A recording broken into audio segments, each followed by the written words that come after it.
Welcome back to Kerbal Space Program Sandbox mode. In the previous episode, the fuel factory landed on a kethane deposit successfully and has begun mining kethane and refueling itself. Meanwhile, I'm going to set that ship as target because we're here at the rover with Bill Kerman. Now I know from the map view that he's going to have to travel about roughly a 45-degree heading, and it's going to be a while before the rover shows up, the target ship actually shows up here on the display, because we're more than 100 kilometers from it. So we've got 255 electric charge. We'll probably have to stop frequently to allow that charge to rebuild. So we will begin to get underway.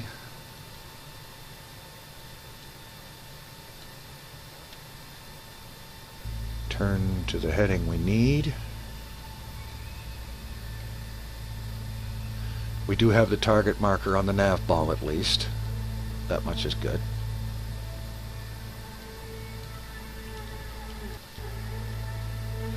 Now we head this way and get Bill over to the rover. This is gonna take a while. Alright, we have just stopped here briefly because of a couple of things. Well, to let the systems recharge, and also because we now see a distance marker, 99.8 kilometers to our target. And if we turn around this way and look behind us, we see that the flag planted where he landed is 33.8 kilometers away. And so his total journey is going to be about 133 or thereabouts kilometers. Now I have taken the opportunity, since I had to fix a flat tire, I also had him repack all the parachutes. Just simply because that's a good idea. Who knows, they might be handy.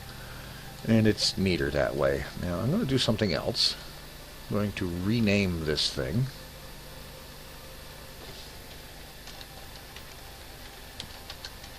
The General Lee.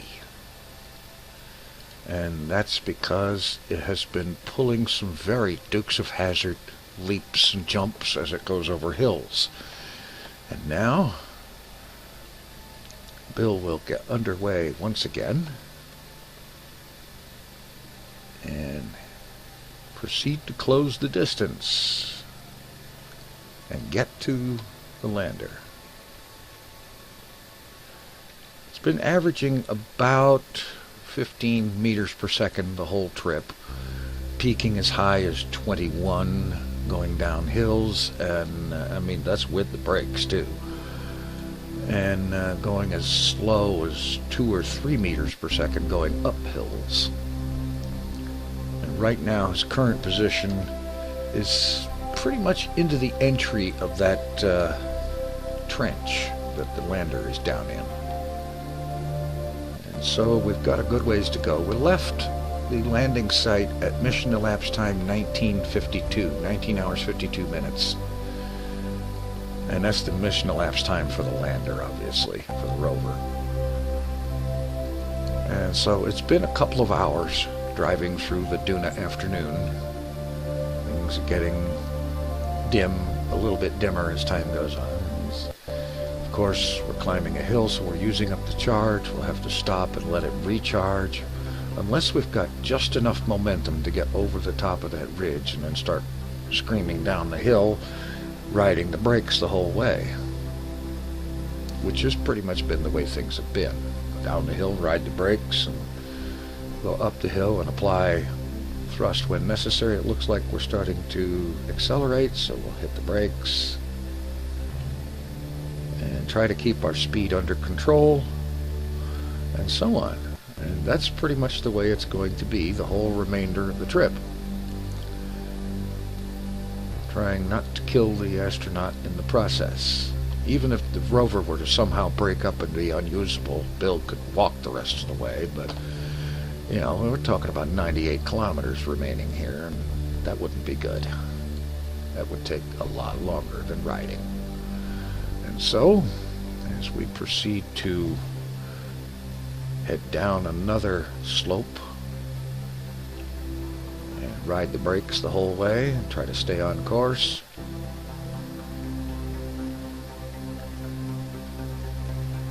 and then let off the brakes to get up the next hill, and so on. That's pretty much what this trip has been so far, and that's most of what it's going to be for the remainder of the trip. So, just stopped here to recharge, as you've noticed now, only 5 kilometers away from the destination. It's been a long haul, several hours worth of drive, almost all of which has been done at real time, which is kind of necessary. I have found when driving a rover, I've tried a little bit of physics time warp, and it's just a little bit too hairy. Let's see, probably should have the lights on. And then, of course, going up, that's going down the hills. Going up the hills, you chew through the power too fast. And so you ride up the hill, you go as far as you can, and then your velocity drops because your battery is almost out. And that's when you hit the brakes, sit there and recharge. Although I have noticed that it doesn't seem to matter whether the lights are on or not. That the battery doesn't seem to go down when the lights are on. And so here we are, 4.7 kilometers away. We moved a whole 0.3 of a kilometer. And now once again I'll be waiting for the battery to get back up to full charge so that I can get a little further up towards the top of this hill. And then that looks like it's mostly level up until here, where I'm going to be climbing hills again as I approach the lander.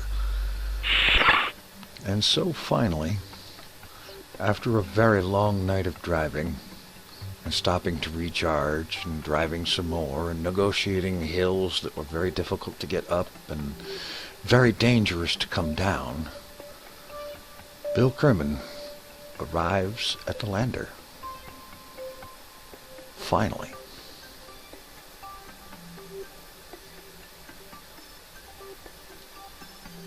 Pulling off to one side so as not to hit the lander with his vehicle.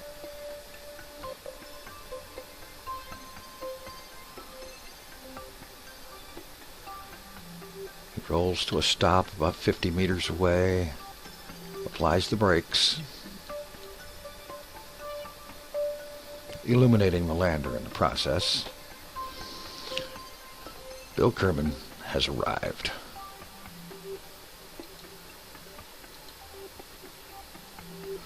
So he leaves the seat.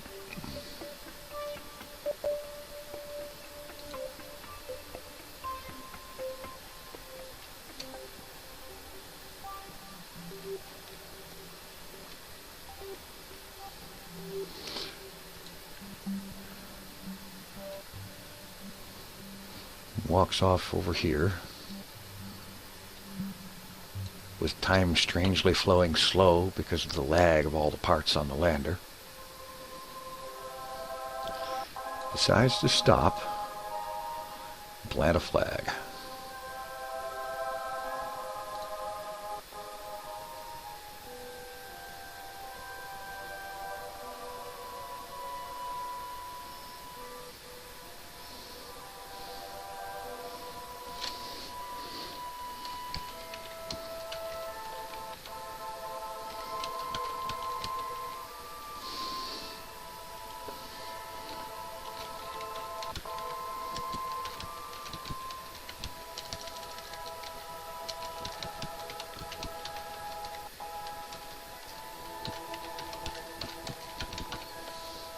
Finally, I get to go home, says Bill Kerman. All right. Now, for that final moment,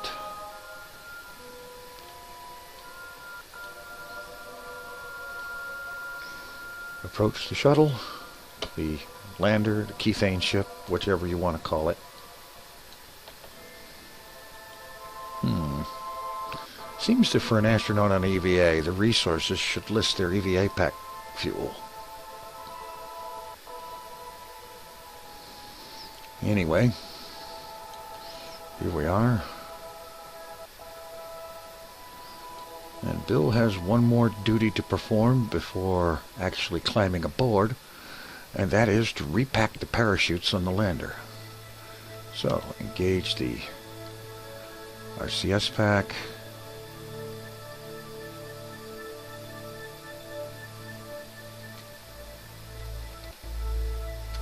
Or not.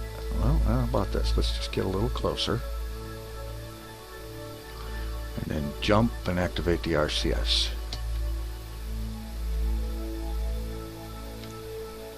Oh, Bill, you klutz.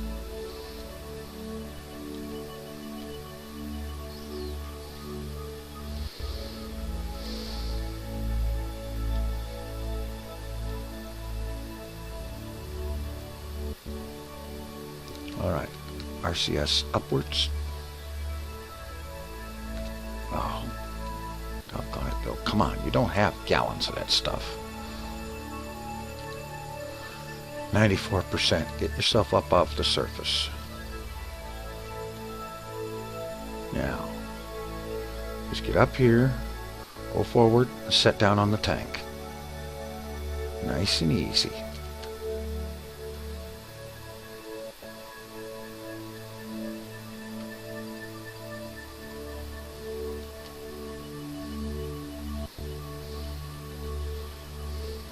Oh, Bill, you ignorant so-and-so. Alright, get up.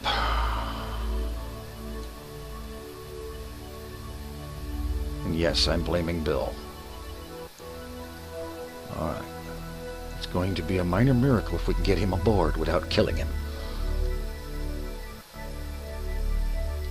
Without running out of fuel.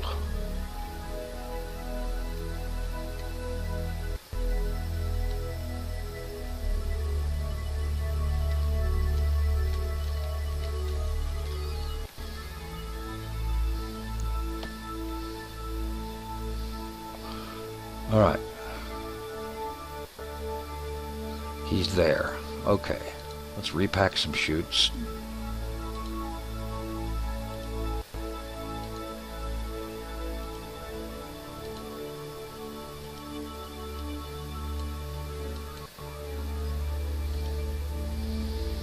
Okay.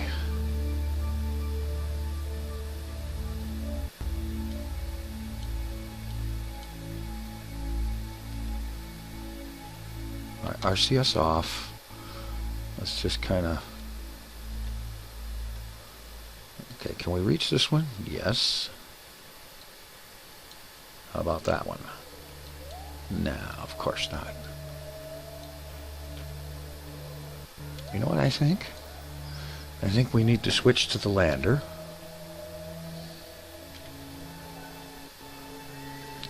Retract the solar panels.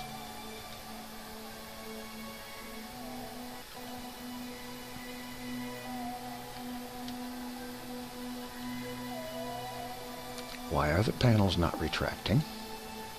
Oh, there's no electricity. We have to wait for daylight, for the sun to get on the panels. Okay, so we'll do that. We'll time warp until the sun hits the panels and lights things up and gets us some power.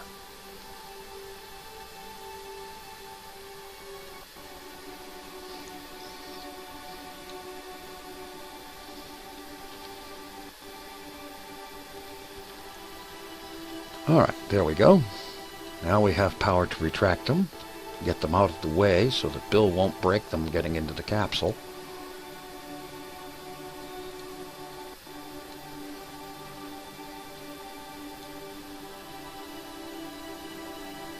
Speaking of getting into the capsule, which side is the hatch on? It's over here. Alright.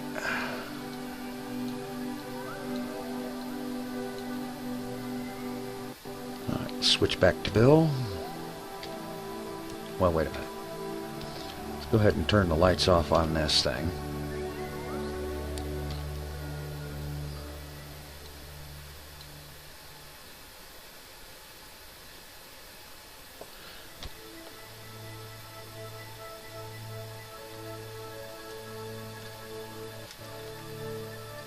Come on. Up, you green little twit. Alright, you know what?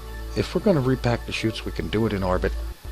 Let's just get this bonehead aboard this ship before he kills himself or runs out of pack fuel, which he's only got 78% left, and it could easily take most of that just to get him on board.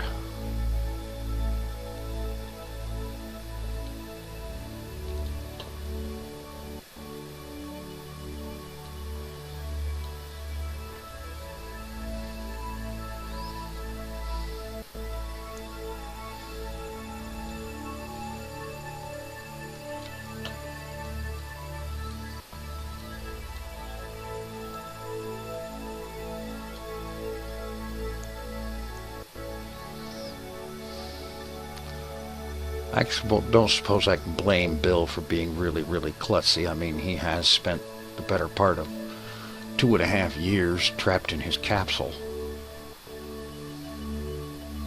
Alright.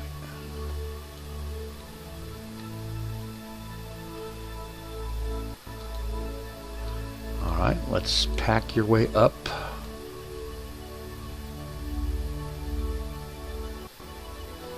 Get over here where the ladder is.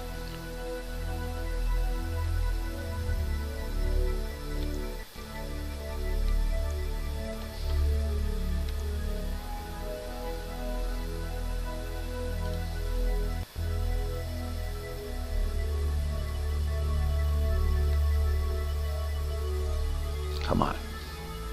Just get over to the ladder and grab on. Gee, Bill, how hard can it be?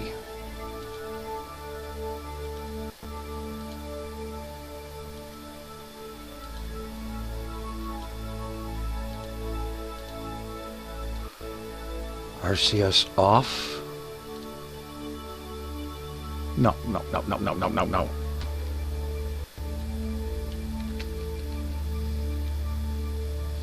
Alright. Up and forward.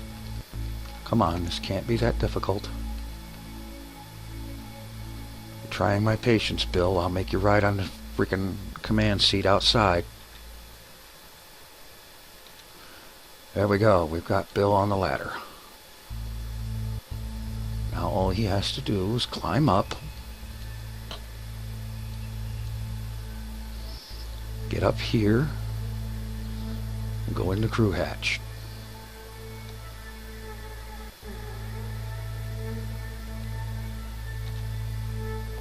And he is aboard.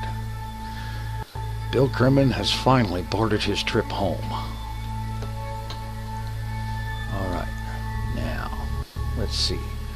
We are leaning, according to this, we're leaning somewhat to the south, so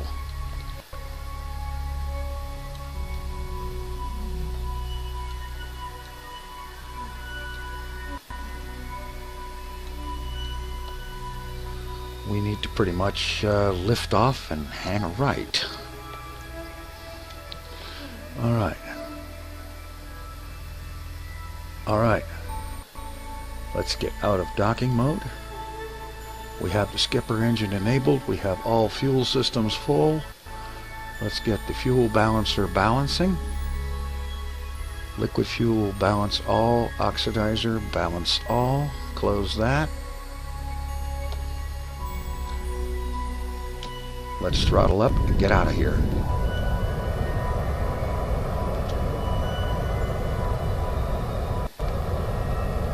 Smart SAS, quickly.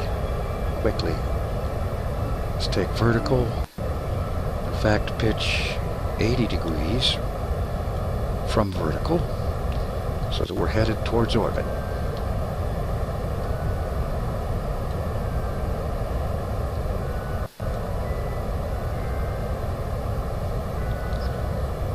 Pitch to 70, in fact.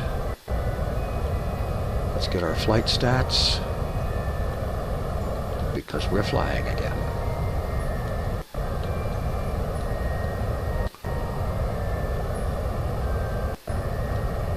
And with the skipper engine, we just nicely have enough thrust to take off with a full load.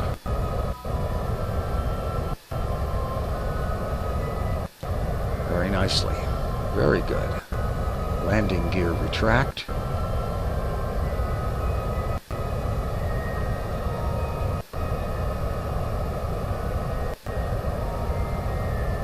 Stand by to pitch over to 60 degrees.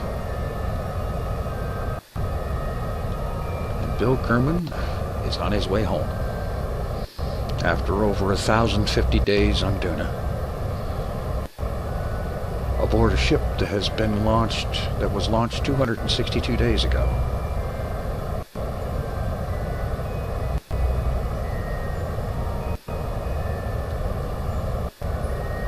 We're launching into the Duna sunrise.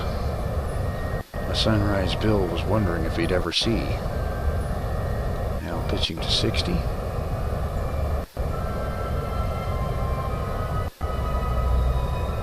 Accelerating and climbing. Let's have a look outside here.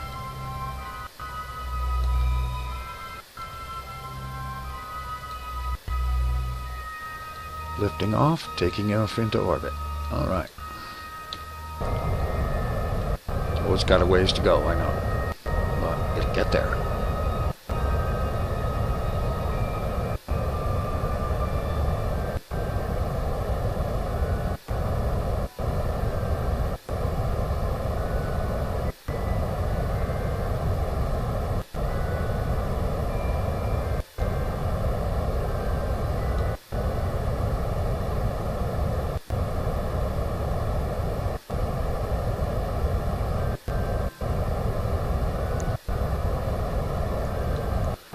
This is one launch I've been anticipating, and I'm very glad to finally see it happen.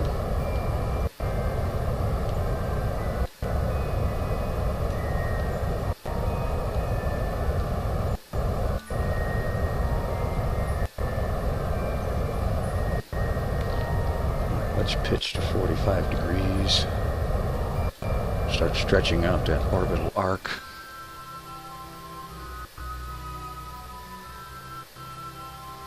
Got our altitude up to about 30 kilometers, and I'll reopen the solar panels.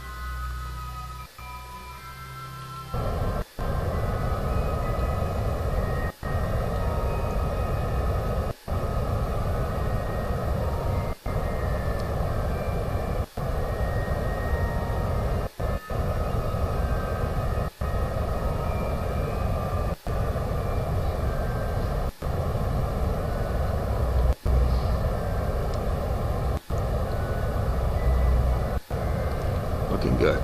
Nice clean ascent. We've got a 2.08 thrust to weight ratio now, mostly because we're burning so much fuel. I believe we had about 4 kilometers per second when lifting off, and we're down to 3.2, so we've easily got enough juice to get this beast in orbit, and then we can use decathane to refuel it for the trip home.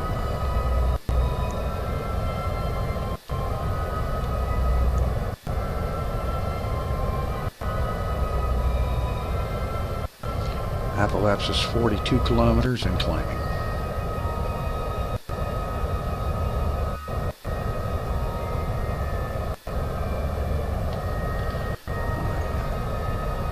Cut the skipper engine.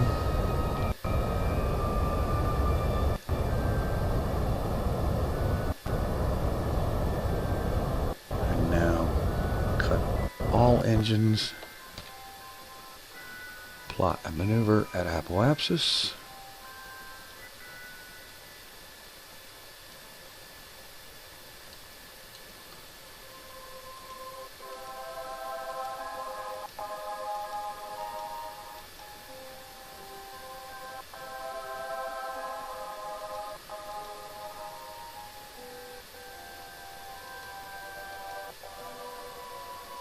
All right, 36 by 72 is not exactly circular, but it should be enough to keep us from coming back where we don't want to. Alright. Go ahead and deploy solar panels again.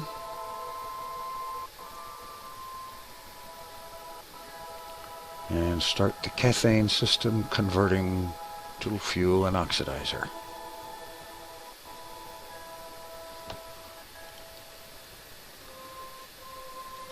Get aligned with our maneuver node.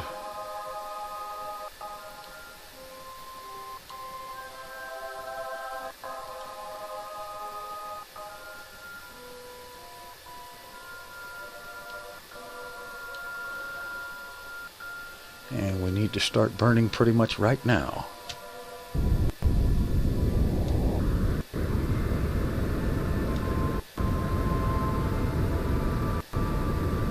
I realize it could have been done faster by continuing to use the skipper, but really the only purpose for the skipper engine was for liftoff and for landing on Duna.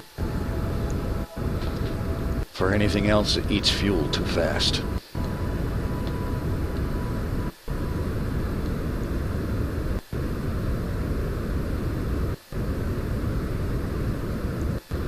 So we've got about just under 5 minutes of burn, and that should put us into orbit. Meanwhile, I'm going to cut until either the end of the burn or something interesting.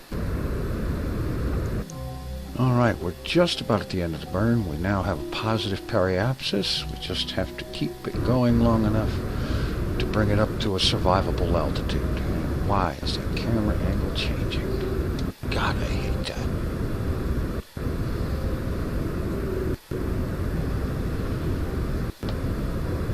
Periapsis up to about 40, I think, is probably a good number. Turn that off, SAS on.